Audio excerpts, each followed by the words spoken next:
Hello, I'm James Brand. I'm going to be talking today about work done in collaboration with Jen Hay, Lynn Clark, Kevin Watson, and Martin Sóskuthy, and it's titled "At the Margins of Vowel Space Change: Leaders and Laggers in the Evolution of Vocalic Subsystems."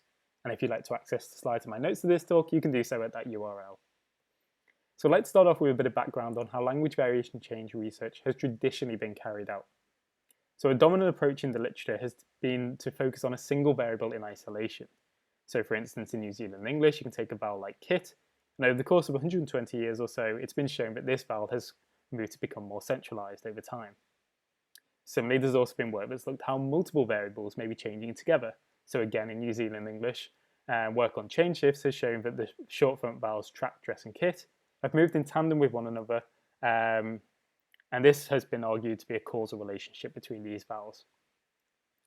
But of course, we know that there are many other vowels that are present in the sound system. So it's not necessarily the case that there's only one, two, or three variables, but there's many others that may be operating alongside each other. And it's very rare to find research that's actually tapped into looking at how full sound systems may be changing and evolving. So this is exactly what I want to show you here. So this animation is showing you the evolution of New Zealand English's monophthongs over the course of 120 years or so. Now, what's striking here is that you can see that obviously all these vowels have undergone some form of change over time. So as the animation transitions through the year of birth variable, you can see that the trajectory that's left is not necessarily static. So in other words, there always seems to be some form of change that's occurred in New Zealand Englishes, in all the New Zealand English monophthongs. So just draw your attention to a subsystem. So let's focus first on the front vowels. What we can see here is the short front vowel shift, so trap, dress, and kit. But also within this system, you see dramatic fronting of goose, as well as fleece and nurse moving as well. Moving to the back vowels, what we can see that over time there has been a restructuring of these back vowels. So whereas we start off with a very flat organization of these vowels, more contemporary speakers have an elongated and linear pattern for their back vowels. And this has occurred over this time period. But what can we actually learn from modelling such changes? Well, let's return back to our kit example. So yes, we know that kit has undergone change because we can use statistical models that predict this change over time. So here what you can see is the model fit that's underlying this animation. So on the x-axis, we've got a year of birth variable, and on the y-axis, we've got the F1 value. And obviously over time, we see this change. In other words, kit has lowered in terms of F1 over this time period. But of course, underlying any such model is a generalization over a population. So if you consider the distribution of speakers underlying that model fit, we can see that there is actually a lot of interspeaker variation that exists there at all time points. So in other words, there are speakers who are deviating away from this model fit. So what we can say is that speakers below this curve are essentially those ones who are innovative in this change. In other words, they're producing variants that are advanced in the direction of change. And one fundamental question that's emerging in the literature is not necessarily are there a leader in one specific change, but are there leaders who are advancing in all changes or multiple changes at the same time? So what do I mean by this? Well, let's look at two other vowels in this system. So let's now plot the model fits for trap and dress. Now, is it the case that the speakers who are advanced in the lowering of kit also advance in the raising of trap and dress? So now let's see where those speakers lie on that distribution. And yes, it can be seen that these speakers who are advanced in one change may also be advanced in other changes at the same time. So this leads us on to our research question, which was originally posited by Guy and Hinskins in 2016. And they were essentially asking, are there socially identifiable leaders of change who tend to use all the innovative variants together, or are different innovations subject to differentiated social interpretations and individuated patterns of usage? So what they were really tapping into is this idea of if you're innovative in one variable, are you innovative in all the variables at the same time? Or is it the case that you just might be innovative in certain variables and that differs based on all other speakers? So obviously, Guy and Hinskins raises a very important question here, and there has been a lot of research that's coming out in the literature that has shown covariation to exist and various patterns of covariation to be present within sound systems. But of course, answering such a question raises various methodological challenges. So such previous research has tended to focus on looking at correlations with one another, So in other words, looking at a small set of variables together and seeing how these variables may be correlated to one another. But what happens when we scale up the number of variables being explored? So in other words, moving away from that idea of a small pocket of variables and looking at this full sound system as a whole cohesive system in one. And naturally, this presents a methodological challenge. We can't necessarily rely on correlations here to identify subsystems or clusters of variables together, which may be covariant. Next, we need to appreciate that vowel spaces may just differ based on anatomical differences. So here you might have a speaker who has a very dispersed vowel space, and if you contrast that to someone with more constricted vowel space, naturally there's going to be covariation that exists based on these anatomical differences. And essentially what we want to be able to do is factor out that variation and see what variation exists above and beyond anatomical differences. And this leads on to our final point. We also are aware that there will be demographic differences based on the speakers. So in other words, if you're a speaker who was born many generations ago and you have a vowel space that looks like this in New Zealand English, naturally you will look more like other speakers born at that time period. If you contrast that to more contemporary speakers and more contemporary vowel spaces, naturally these speakers will look more similar to one another. So in other words, more contemporary speakers will look like more contemporary speakers. Speakers born many generations ago will look like speakers born many generations ago. Essentially, what we want to be able to do is factor out that variation and see and see at any given time point, is there covariation that exists above and beyond these variables. So let's recap on our main objectives. So our first one is to explore covariation, not simply just within a small set of variables, but within a full vocalic system that has changed over time. Secondly, we want to be able to control for known sources of variation, be that socio-demographic or anatomical differences. And finally, we want to be able to identify whether there are leaders and laggers of change within constellations of variables. So again, not just a small group of variables, but within constellations. So in order to address these questions, we need a suitable data set. And we use the Origins of New Zealand English, or the ONSI corpus, for this. This is because ONSI is really well suited to answering such a question. It's got a large amount of speakers, so over 600 speakers in the dataset, and these speakers were born over a 130-year time period. So not only is there substantial speakers numbers, but there's also substantial time depth to the data. The data has been force aligned with the HTK aligner, but to ensure a good trade-off between quantity and quality, we applied a rigorous outlier removal procedure. Additionally, we moved all stop words, high-frequency stop words, and all unstressed tokens. And this essentially left us with a final data set of 10 monophthongs, all of which have an F1 and F2 value. And this was normalized with an adapted version of the Lobnov normalization formula. And this left us with, as you can see, a large amount of tokens. So even after all the outlier removal procedures, we were left with over 400,000 tokens to explore our research question with. So the next step that we took in our analysis was to run a series of generalized additive mixed models, or GAMs. So to do this, each of the models predicted the normalized F1 or F2 value for each of the 10 vowels. So within the model, we also included as fixed effects an interaction between year of birth and gender, as well as an effect of speech rate. So it's important to note here that we include these effects not because they are the primary focus for us, but instead to statistically control for them in the model. So remember, these are the ones that we predicted to be known sources of variation, but not necessarily the variation that we're primarily interested in looking at. Instead, what we're really interested in looking at is the speaker random intercepts. So what the speaker random intercepts will do is give us an estimate of how much a speaker deviates away from that model fit. So in other words, are you above or below the curve for any given vowel?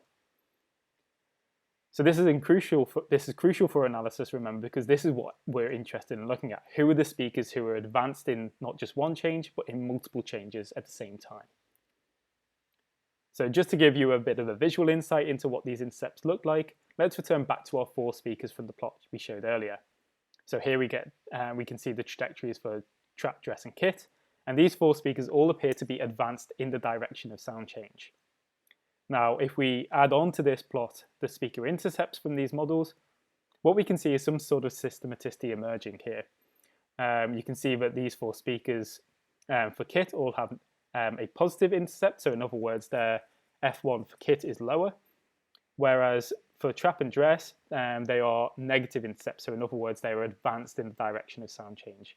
So in terms of hertz, you have a larger value of hertz for kit, whereas you have a smaller value of hertz for trap and dress. And this is exactly the data set we're going to be exploring our question of covariation with. Is it the case that we find this systematicity not just within a set of variables, not just within a set of three variables, but what covariation exists within the full sound system? So one approach that we could take is to look at pairwise correlations between these variables, but we don't necessarily think that this is the best option to take. So here what I've done is plotted around the sides of this circle are all the different variables. So remember the F1 or F2 for each of the 10 monophongs. Now if we inspect the correlations that exist that fall below 0.2, so essentially all the ones that are relatively weak correlations, we can see that there's a large amount of correlations that actually are present here. Now if we transition through variables where the relationship is between 0.2 and 0.3, we can still see that there's a lot of correlations to be inspecting if we took this approach. And even if we look at the ones where we consider the correlations to be relatively strong, it's very hard to disentangle which variables are actually co-varying with one another. So in other words, we're not necessarily finding which constellations of variables are co-varying by using this approach. So instead what we decided to do was run a principal component analysis, or a PCA. This is because PCA is really well suited to high dimensional data and exploratory analyses, so we don't necessarily have to depend on p-values from correlations. Now what the PCA will do is it will identify underlying structures within that data set. So remember, in our intercepts data set, this is exactly what we want to be finding, who are advanced in not just one, but in multiple variables at the same time. So what the PCA will do is it will reduce down that multi-dimensional data set into separate components based on the fact of which variables are varying together. Now, of course, it won't just lead to one single component on its own. There may be multiple components to explore. Now, what's really nice about PCA is not only can we see which variables are co-varying together, but we can also assess the distribution of speakers and which speakers are on the margins of these changes.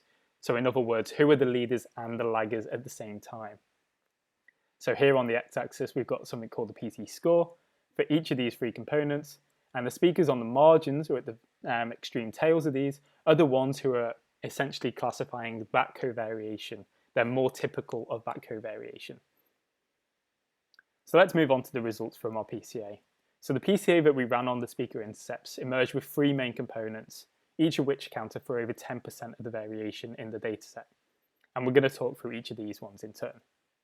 So the first one that we want to introduce is one that we believe to be capturing what we're defining as leaders and laggers of sound change. So just to step you through the PCA analysis and how we interpreted our results. So here what we have are the different variables that were loaded onto this component. So remember, these are the variables that are co-varying together. Now within the PCA, each of these variables will be given a direction. So in other words, here what we can see is if you are raising your trap, or more innovative in the raising your trap, then you are more, so in other words, if you are producing more raised variants of trap, then you're also producing more lower variants of fleece. And these patterns are consistent across all these variables together. But how do we know that this is supposed to be mapping onto leaders and laggers of sound change? Well, let's return back to our sound change animation. So here what I've done is highlighted all the different variables that are loaded onto this component. Now what happens when we map on these directions of change with the directions of sound change? Now what we can see here is that there is actually perfect alignment with the direction of sound change, with the directionality in the PCA. So in other words, what this is showing is that if you are raising your trap, that is in the direction of sound change. If you're raising your dress, that's in the direction of sound change. So in other words, all these variables are identifying speakers who are advanced in the direction of sound change for this specific constellation of vowels. And obviously, it's not only the case that there are leaders in this data set. With PCA, what you can do is flip the arrows around. So whilst there will be leaders, there will also be speakers who are behind in this specific constellation of variables. Now you may be asking, are we not just picking up on something like a year of birth effect here? Are we not just finding variation that we assume to be existing based on the speakers when the speakers were born? We definitely don't think that's the case. So what I've done here is on the x-axis plot the participants' year of birth, and on the y-axis we've got those PC scores. So remember, these PC scores are representative of who are on the margins of this component. So in other words, who are the leaders, the speakers who are very high up on this scale, and who are the laggers, the ones who have a very low down negative value on this scale. Now what's striking here is that there's absolutely no relationship between the year of birth variable and your PC score. So in other words, at any given point in time, there are likely to be leaders or laggers in this constellation of vowels. Now what's important to note here is that speakers who fall around a 0 or a neutral PC score are those ones who typify the population. So in other words, there is very little deviation from the population average at that time point. So these give us an idea of who are the ones who are not necessarily advanced or conservative. So let's give you a less abstracted interpretation of these results. So here what I've done is highlight two separate speakers, one of whom we're defining as a leader because they have a positive score, and one of whom we're defining as a lagger because they have a negative score. Now if we inspect the vowel spaces of these two speakers who were born exactly at the same time period and both are males, what we can see is that their vowel spaces look different. Now this is really interesting because even though they share demographic information, they are different based on some underlying reason. So who do these speakers actually look like? Well, let's move to a speaker who was born 20 years ago, or a speaker who was essentially a generation behind these two speakers. Now what we can see here is that the speaker born 20 years before actually maps very closely to the lagger in our example. So in other words, you have a speaker who is behind in this sound change, and they are behind by about 20 years or so. And again, if we move to a speaker who was born 20 years ahead of our leader and lagger, what we can see is that there's actually very close alignment with our leader. So in other words, even though this speaker was born 20 years ahead and is representative of the population average, our leader, who was born 20 years before that, is actually very closely tied in with that speaker. And this is really cool, right? Because it shows you at any given point in time, there's going to be leaders and laggers within that time period who are essentially advanced not just in a single vowel, but in multiple vowels at the same time. So just moving on to the next component. We believe that this component is picking up on variation in the back vowels, in other words, the restructuring of the back vowel system. So here again are the vowels that were loaded on to the PC component. And we can see that here that it's thought, strut, and stop is essentially driving this variation. So in other words, it's restricted to a small pocket in the back vowel system. Now what's striking here is that these all seem to be structurally linked. So it's not necessarily the case that there's that these vowels are separate from one another. And what we're really thinking this is picking up on is that these speakers are either leading in the backing of strut and start, but these same speakers are also lagging behind in the raising and backing of thought. So in other words, there will be speakers who are advancing not just one change, but there may be also speakers who are advanced whilst at the same time being lagging behind in another. This indicates that you can essentially be advanced in one set of changes while simultaneously being behind in another. So in our final component that we're going to talk about is one that we believe to be picking up on variation in the front and back vowels. So again, here are the vowels and the variables and the directions, and we can see here that it's picking up on the back vowels, lot and start, whilst at the front vowels we see goose and dress being loaded. So essentially what's important to take home from this component is that these variables are strictly unrelated, even though they're still covariant together. So in other words, if you have a very front dress, you will have a very low start.